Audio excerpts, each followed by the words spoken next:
வணக்கம் குட்டீஸ். ஒரு அழகான நந்தவனத்தில் தன் வண்ணமயமான சிறகுகளை எண்ணி பெருமைப்பட்ட ஒரு வண்ணத்து பூச்சியும் நாள் முழுவதும் சுறுசுறுப்பாக தேன் சேகரிக்கும் ஒரு தேனீயும் இருந்தாங்க. தேனீயோட உழைப்பை எல்லாரும் பாராட்டுறத பார்த்த அந்த வண்ணத்து பூச்சிக்கு மனசுல பொறாம வந்துடுச்சு. நான் தான் அழகு, நீ வெறும் கருப்பு தேனீன்னு அது தேனீய கேலி செஞ்சது. ஆனா ஒரு நாள் பலத்த காற்று வீசி மழை வந்தப்போ அந்த மென்மையான வண்ணத்து பூச்சியால பறக்க முடியாம தவிச்சது. அப்போ அதே தேனீ தன் வலிமையான சிறகுகளால பறந்து வந்து வண்ணத்து பூச்சிய காப்பாத்தி ஒரு பாதுகாப்பான இடத்துக்கு கூட்டிட்டு போச்சு.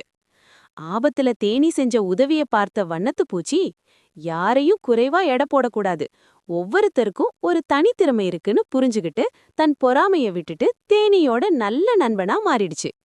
அதனால குட்டீஸ், நாமளும் மத்தவங்கள பார்த்து பொறாமைப்படாம எல்லாரோட திறமையையும் மதிக்க கத்துக்கணும்.